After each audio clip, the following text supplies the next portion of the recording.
Good morning everyone. The next session of the chapter why do we fall ill, that is infectious agents. The next one session is infectious agents. That means we had discussed about the communicable and non-communicable diseases like infectious and non-infectious diseases. So infectious diseases are those diseases which can transfer from an infected person to a healthy person.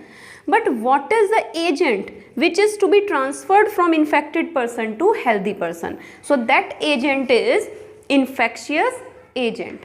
An infectious agent basically that is a disease causing microorganism. So disease causing microorganism, or you can say pathogens. These are pathogens. So pathogens are disease causing microorganism and these are known as infectious agent. Basically they transfer disease from an infected person to healthy person.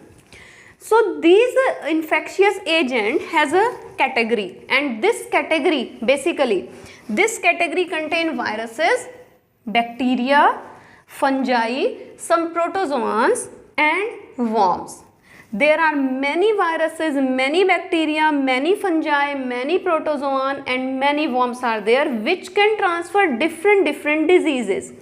Like viruses transfer common cold, influenza, dengue fever, AIDS and corona. That is very common, you know about it now. Bacteria transfer typhoid, cholera, TB, anthrax and etc. Fungi basically it causes skin infections, and protozoans malaria, kala azar, it is a kind of fever. Worms intestinal worm infection and elephantiasis. These are the name of diseases which is transferred by different category, which is transferred by different microorganisms. And there is not a single virus, not a single bacteria, not a single worms and so on. No, there is a family of these kind of microorganisms. Like bacteria contain a family in which many bacteria are there. Viruses contain a family in which many viruses are there. When we go to the doctor and we explain the symptoms, we tell symptoms to the doctor that we are suffering from this or that condition. Actually, in that condition, doctor identify the category of microorganism by which we are suffering from. That means it is very important to identify the category of disease. Why it is important to identify the category of disease? It is important so that a right kind of treatment can be given. Like I want to discuss one thing, that if virus, then virus cause these diseases. So these diseases are caused by a special biochemical pathway which is carried out by that virus. Bacteria, it carry a different biochemical pathway. Fungi carry a different biochemical pathway. So every organism contain a different biochemical pathway. And no doubt, listen it carefully, no doubt the different viruses can have some common biochemical pathway because they belong to the same family. Many bacteria can have the common biochemical pathway because they belong to bacteria family. For example, I want to share this thing with you with of virus and bacteria. Like all the viruses, they do not have their cell wall.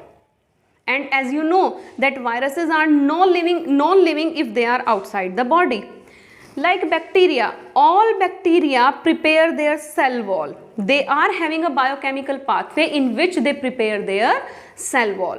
So if any bacteria is there, like bacteria causing typhoid, bacteria causing cholera, bacteria causing tuberculosis, but all these bacteria carry one biochemical pathway, that is the formation of their cell wall. So now I think you understand why it is important to identify the category, so that a right kind of treatment can be given against different microorganisms. Like I have taken an example here, like it is bacteria. There are three different kind of bacteria, A, B and C. No doubt, A, B and C, these are different bacteria, but because they all belong to same family, bacterial family, so they have a biochemical pathway which is common in all. But rest of the biochemical pathways are distinct, different. They are different. Like this one bacteria carry this biochemical pathway, this one bacteria carry this one biochemical pathway, and so on. One biochemical pathway is common. Why this biochemical pathway is common? Because they all belong to bacteria family. So different members of one family can have few biochemical pathway common. That means if you are taking any medicine against any bacteria, so at some one or two biochemical pathway can be treated by that common bacteria, that common medicine. That common, you can say that common biochemical pathway can be blocked by that medicine.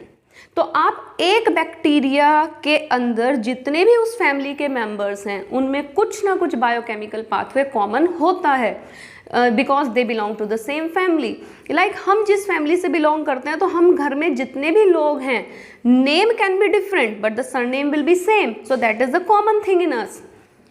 And viruses, they are having different biochemical pathway. You can easily observe that the biochemical pathway of bacteria cannot be shared by virus, or you can say the biochemical pathway of viruses cannot be shared by bacteria. So every category have different biochemical pathway. Some biochemical pathway can be shared by the members of one category but cannot be shared by the members of another category. For example, I want to discuss this thing. If someone is suffering from common cold, then in that condition, sometime doctor gave some antibiotic to treat that particular disease. But as we know that common cold is due to virus, and antibiotic is a chemical which is used to block the biochemical pathway of the bacteria, that is the formation of cell wall. Every bacteria makes cell wall and antibiotic block that biochemical pathway. But if someone is suffering from common cold, then how antibiotic will affect on that? Because common cold is due to virus and antibiotic will work on bacteria.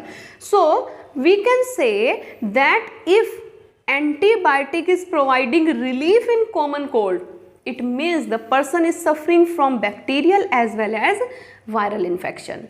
Because a medicine which is applicable on bacterial infection cannot be applicable on viral infection. So a medicine which we used to take in the bacterial infection, that cannot help us in the viral infection. Why? Because they all have different biochemical pathways, and due to these different biochemical pathway, they have a different kind of treatment strategy. So today's topic was infectious agent. I think you understand it, that how different infectious agents, how the categories or how the different kind of microorganism belongs to the different categories, and why it is important to understand the category of microorganisms. Okay, have a nice day. Goodbye all of you.